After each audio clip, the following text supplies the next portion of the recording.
Welcome back to the Graphite Curve Studio. If you saw my previous video, you would know that I was taking a break. But there really wasn't anything relaxing about it.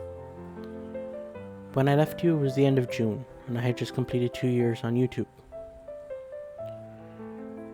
With 2 whole years of experience on the platform, I realized that my current workflow was unsustainable. And not that I couldn't get a video out every week, it's that every week would have a different quality to the video.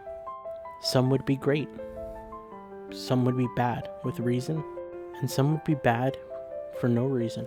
And I didn't want that to be the legacy of this channel. I look to my art hero, Andrew Tischler, and others, and they don't often put out videos every week. And I was trying to do more than people with decades of experience. And not to mention how I was trying to get away with doing just enough to not lose that weekly streak. So I had to let it go. 104 weeks in a row, never missed an episode. You won't believe how hard it was to not go back to the studio and try and get a drawing done just to keep the streak alive. But a bunch of half-assed drawings aren't going to help me get to where I want to be. So I spent July working on my second channel, where I play mostly video games from my childhood. And I've got really into it too. So much so that it seems for a while like it was my primary channel. It was just supposed to be a hobby, but it became so much more. And that is what leads us to what I call the week. It all started in the first week of July, my first official break. This is when my sister told us that she had been invited by friends to Ohio for a meetup of sorts. This news immediately sent my mom into a panic, as she's an avid consumer of the news. So all she's been fed is that planes are falling out of the sky, and it's because of President Trump, like he's pulling them down by hand. Either way, this filled the house with a tension you couldn't explain, because no one expressed their feelings in this family, which is probably the reason I've taken to art to express myself. I was weary too of something happening to my sister, but we're all adults and we can make our own choices. 2 weeks went by, and now was the week of the trip. My mother was driving my sister to the airport, which was an hour away, and the flight was taking off early, so they had to wake up before the sunrise.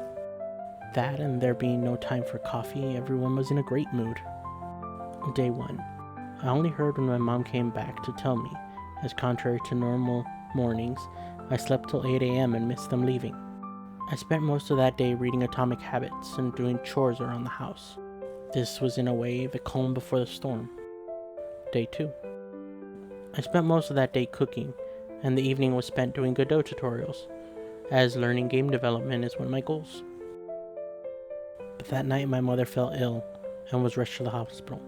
Somehow I managed to get a little sleep. It was said to be an ear infection that caused her to be dizzy. The same happened to me almost a year ago. She returned home and was told to take it easy. She also doesn't know the meaning of easy. Day 3. So while nervous she was going to go do some yard work, I tried to record some videos. We'll have to see how those turn out once they're edited, because I was anxious about her doing a lot of things. Day 4 and 5 were pretty uneventful, thankfully. I had a lot of recordings to make, and I didn't need anything happening while I was working. Day 6, which was Friday, my mom had an appointment at the doctor's, and when she turned on the car in the morning, the battery was dead. It needed to be charged, so I pulled it out and started charging it. I had also promised that I would help with the yard work, so we did. It consisted of cutting several tree limbs that had crossed over into our yard from neighboring trees, followed by mowing the yard. While mowing with the electric mower, batteries were spent and needed to be recharged, so not wanting to come back later and finish it, I decided to try and finish it with the weed trimmer that was also electric. This was a mistake. By the time I finished, my forearms were burning, but it was finally done. The yard, which hadn't been mowed in weeks, was finally clean. I spent the rest of that day trying to rest my arms by just watching YouTube. It was during this week that I had found Ed Pratt's Source to See video series, and I'm glad that I did. These videos inspired me to get back to drawing.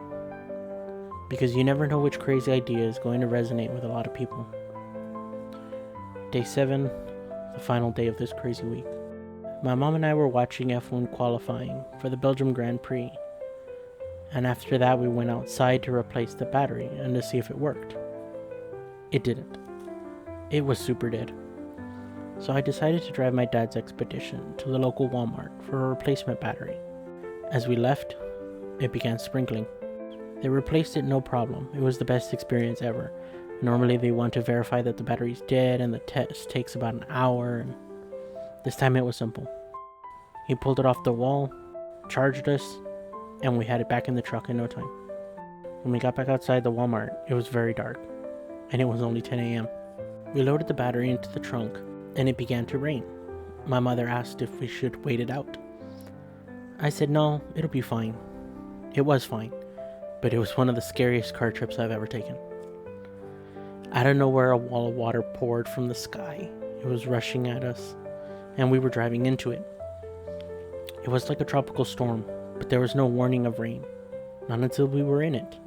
For 20 minutes, we drove about 20 miles an hour down this old back road. The cars on the oncoming lane were driving just as slow. Everyone was caught off guard. As we turned the corner down our road, it began to clear, and we could see where we were going. We left the battery inside the trunk and ran inside. An hour later, it had all passed, and I could reinstall the battery. In the process of reinstalling the battery, I smashed my knuckles several times against random hoses and bolts, beating up my hands pretty badly. Something I forgot to mention earlier is that on the 4th day, I received a jury summons. I cannot tell you how anxious that made me. With all the things that happened to this point, those being my sister's trip, my mom's hospitalization, the rainstorm, the dead battery, they're trying to take me away from my house, where anything can go wrong and usually depends on me to fix it. And last time I was summoned, it took like 8 hours to select people. At the point of writing, I don't know if I can be unavailable for that long again, so I don't know if I'm going. By the time you hear of this, it will already have happened. As I'm writing this, while this crazy week is still fresh in my mind, I feel like this drawing didn't come out exactly as planned, but neither did that week. They sort of go hand in hand. As crazy, chaotic, and disorderly this drawing seems to be to me, it's the same way the week felt as it was happening.